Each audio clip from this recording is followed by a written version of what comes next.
does such a great job of, you know, acknowledging and drawing inspiration from and referencing just the classic lore of Dracula on screen. But at the same time, you gave yourself so much freedom to just make it your own and do what you wanted with it. So I was wondering if you could kind of talk about like how you found that balance of reverence and invention. I think that's probably starts with Kirkman's treatment in your script. Correct.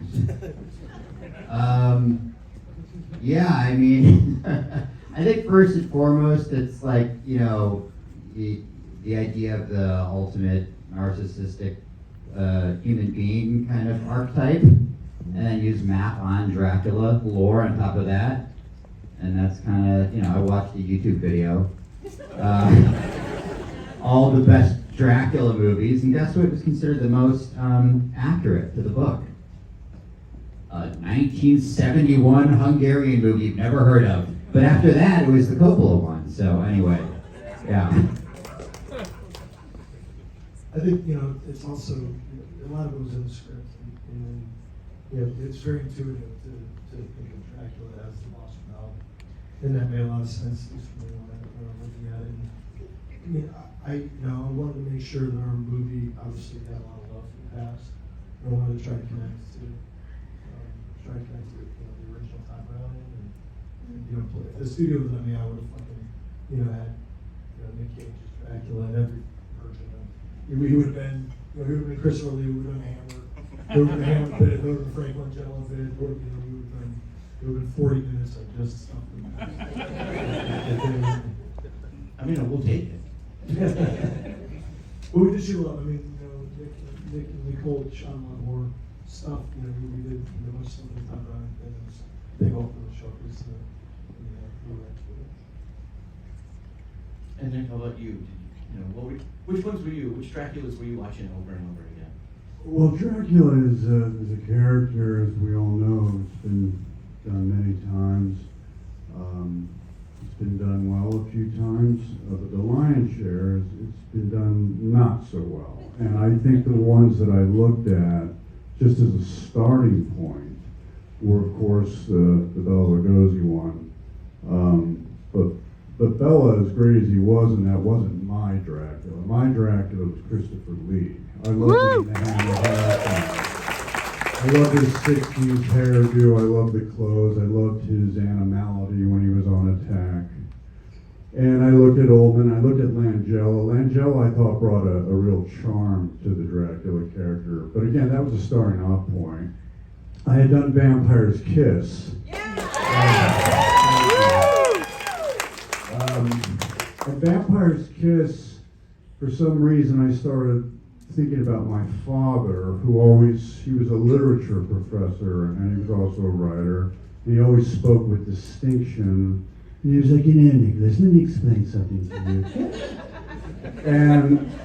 And Chris said, well, that's a good voice, because we didn't want to do the Transylvanian accent, so I landed on that mid-Atlantic accent that my dad had, and believe it or not, I thought about Anne Bancroft as Mrs. Robinson in The Graduate.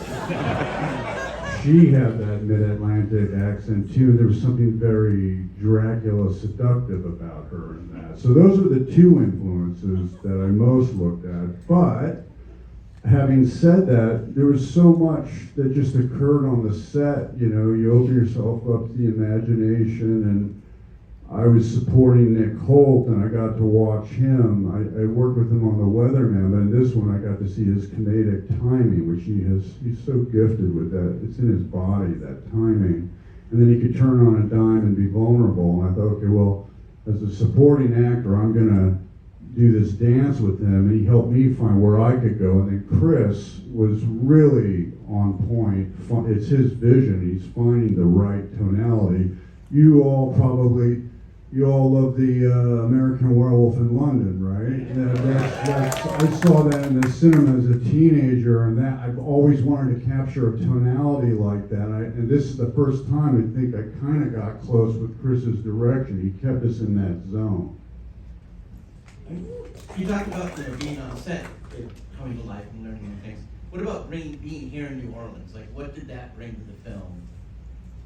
I mean, again, when you talk about connection to the past, I mean, the reason to shoot New Orleans is because it's the only city that feels like a European city in the United States.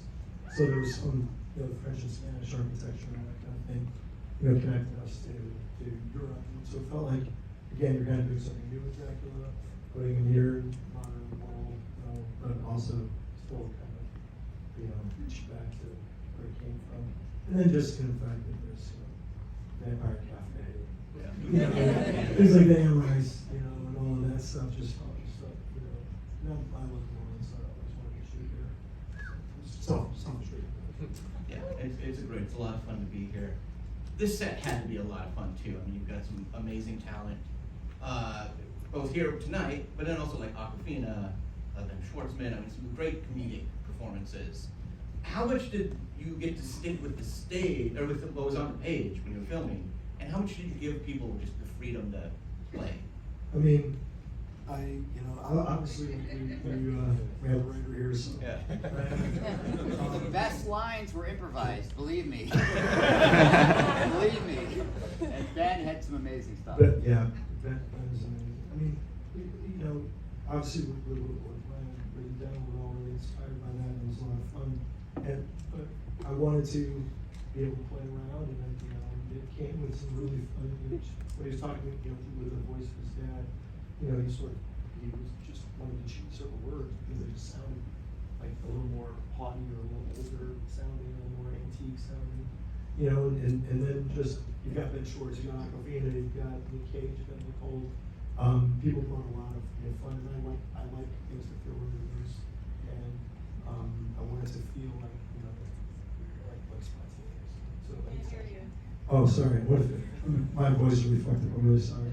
But I wanted to feel spontaneous, and so I you know, we sometimes we start with a script and we kind of go away from it. We just keep trying things and fucking around, and that's, you know, that's where we kind of have a lot of fun. And sometimes that would inform some. We come right back to the script and just kind of you kind of bring it back around to the script, and then it kind of makes things, you kind of deepen the stuff that's going on in the set. So.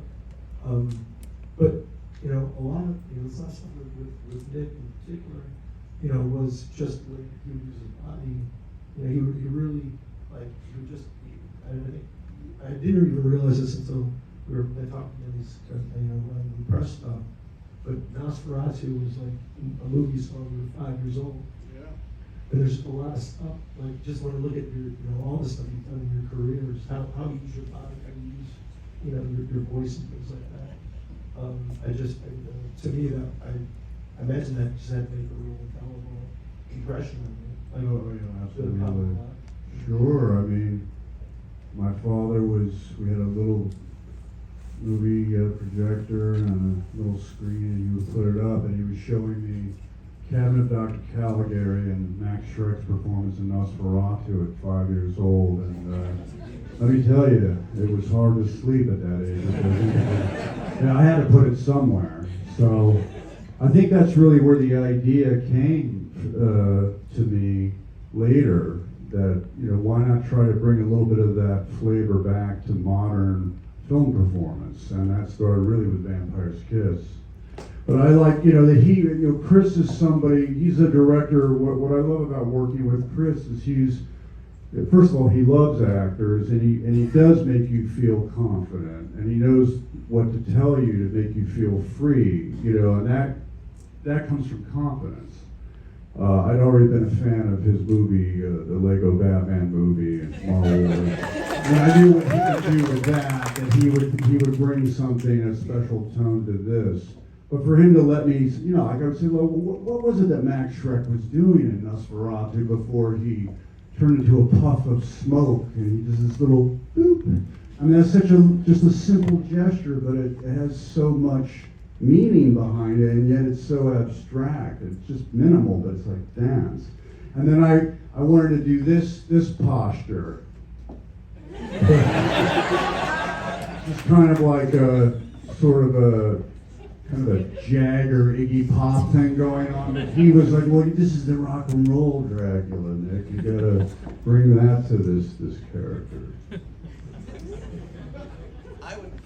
I'd love to bring you guys into the conversation. If anyone has a question, you can raise your hand. First hand I saw was right over there. I wanted to ask, who do you think would win in a fight? You playing Dracula or you playing Ghost Rider?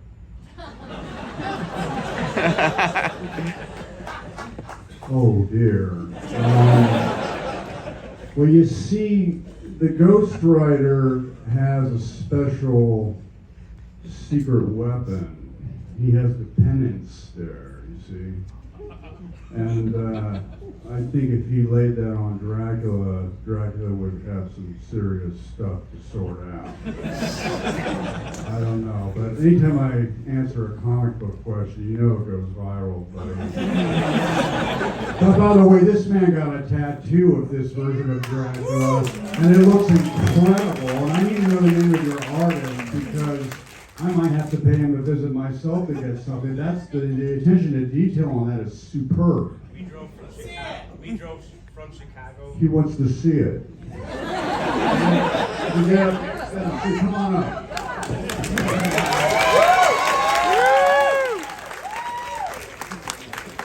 Well, we can get a close-up on this, but this is, look at this.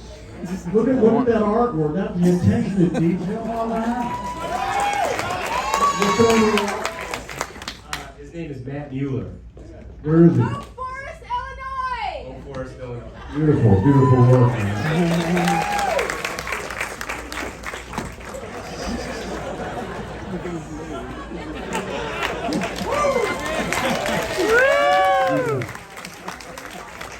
And I'll just say, he got a tattoo to get up there, so tell everyone else that.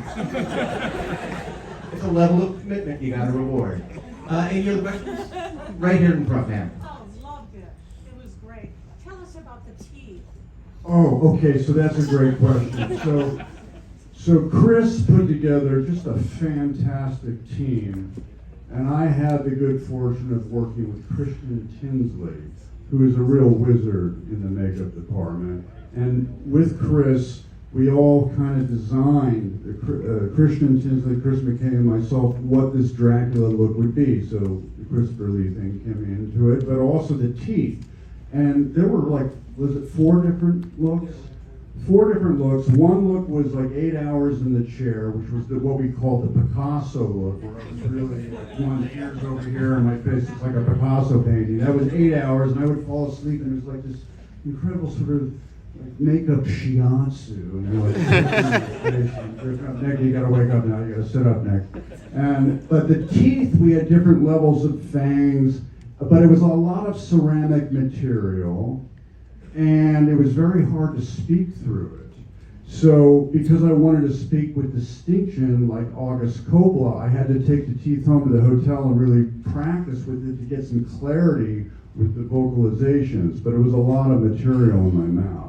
But did you understand me okay in the movie? Okay, good. That's good to hear that. Good. Did you feel like you discovered things about the character once you got in the full outfit? I think that, I was always, as you know, I was always fascinated by Lon Chaney Sr. and where he could go. I think all film actors should learn how to apply their own makeup. And the thing about it is when you get the external help, and I'm really saying this, Christian and Lisa Lovas, who did the magnificent wardrobe, all of that, yeah, incredible. All of that was a huge part of the performance, because they put it on me, and then it was like, no acting, please. You just sort of look yourself in the mirror and go, wow. And you go inside and you find something to inform that appearance so it feels real, it feels organic. You don't feel like you're faking it. A lot of the stuff in the end credits is from the camera tests that we did with Nick and Nicole. So that all of that stuff that Nick's doing there when he's doing Max Shrek stuff and things like that. That's from our camera test, and we were all kind of inspired. Oh yeah, that was terrific, because it was before it was definitely on, but Chris invited me to his office and he showed me some previs material, and I knew right away he was onto something special. He showed me like the bodies exploding and the different looks for Dracula, And then he had his own little camera, and we just started fooling around, and I started coming up with these moves and thinking about, well, why don't we like go right into the lens like the shark in Jaws and show the teeth? And he's like, oh, I like that, Nick. I like it. Do that one again. And so we, even before what was definitely, green light for the two of us working together, we just got into this creative spark together, and there was a flow to it, and I felt free with Chris McKay, that he would let me go places, and that's always the best feeling when you're making a movie. I'll go in the far back row there, right? Dead center. Me? Yeah. I heard there was a dance scene. Is that going to be in the Blu-ray? Yeah, the dance sequence is going to be in the Blu-ray.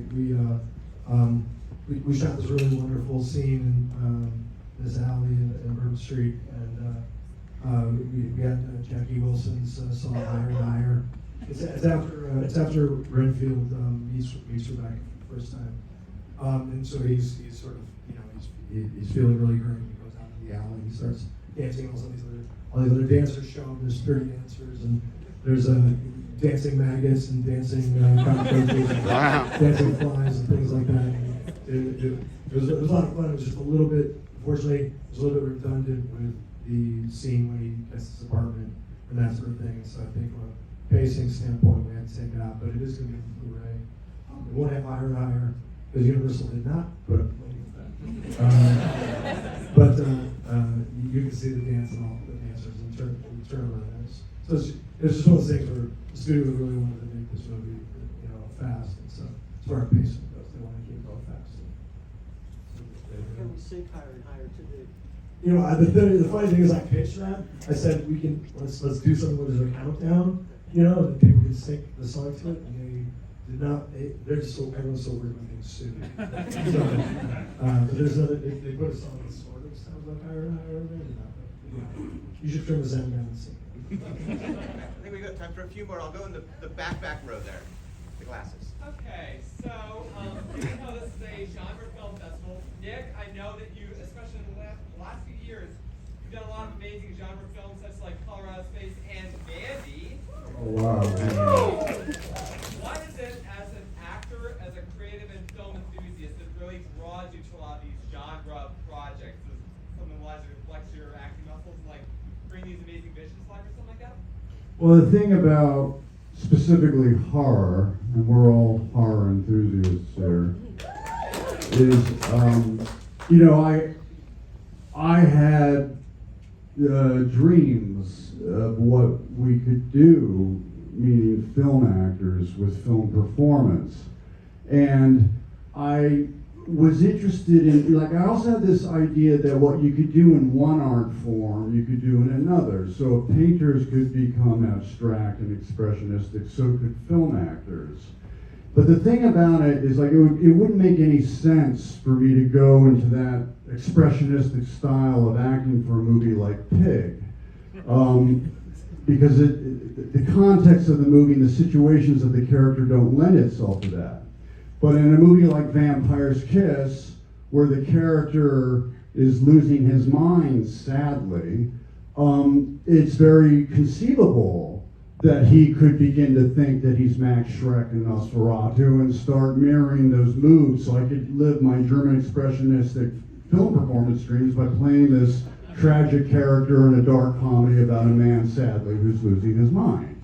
Conversely, Dracula is a supernatural character who's signed a contract with dark forces, and that frees me up to be like the Iggy Pop. I used to have a fantasy that I was going to go on stage and I was going to be really skinny, and the music was going to go boom, boom, boom. I was just going to have a microphone like this, and all I was going to say as a rock star was trick, trick, trick, trick. I wanted to put that move in his movie because I was basically saying trick, and he didn't know that. But the point is, horror frees you so that you can have these wild, surrealistic, expressionistic moves and vocalizations. Yeah.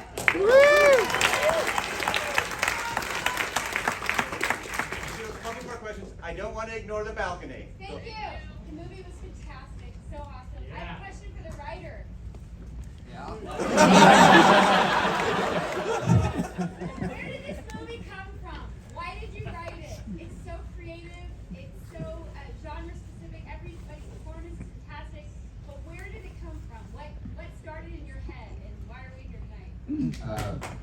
Robert Kirkman called me, said, I have an idea.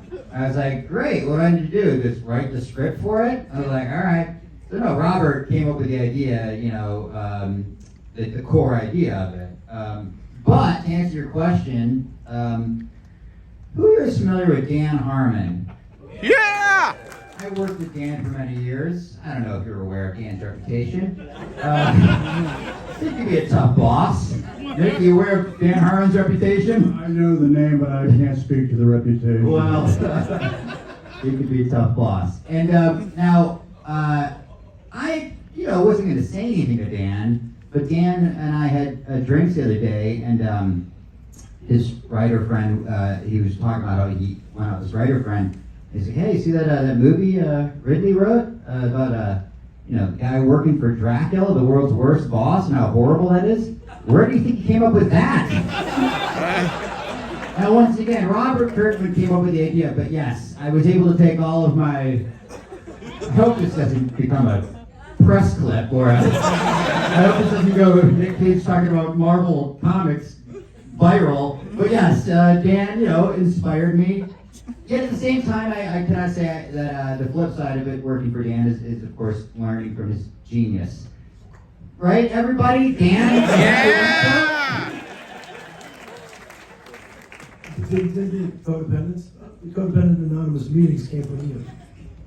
That was your... Well, I mean, yeah, in the outline, it was kind of a weird, generic, lonely person's meeting. And I was like, well, the most obvious, allegory here is between Renfield and Dracula would be the codependency, relationship. So that was kind of an easy thing to map onto this kind of, just the generic way that Renfield was finding victims for Dracula, yeah.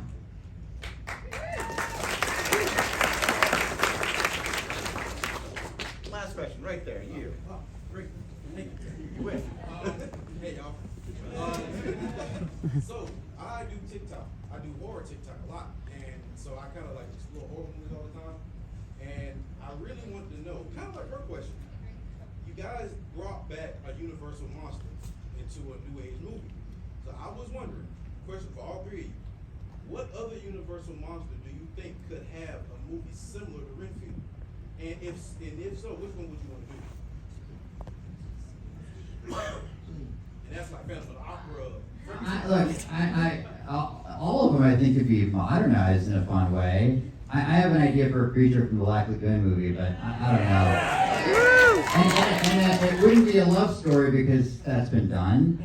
So it'd have to be, whatever creature from Black Lagoon is a genuine scary monster. But anyway, I don't want to go. I don't want to talk out of turn. It's up to Universal, but I think that's a fun creature that we haven't seen recently in a very scary way. I mean, Shape of Water is great, but it'd be great to see that kind of as a viscerally scary monster with a kind of horror comedy, angle. If I were to do it. I thought what they did with Invisible Man was pretty fantastic. I thought that was a really fun way of doing that. It's different, not what you expected about it. But I mean, when you say like Renfield, are you talking specifically about the comedy and horror tone? Yes. Well, see, American Werewolf in London, to me, I would say the Wolfman, but that did it so deliciously that I don't think you could, that it's been done in the Wolfman. Maybe Frankenstein, but then you have young Frankenstein. I don't know. That's a hard question because it has been done.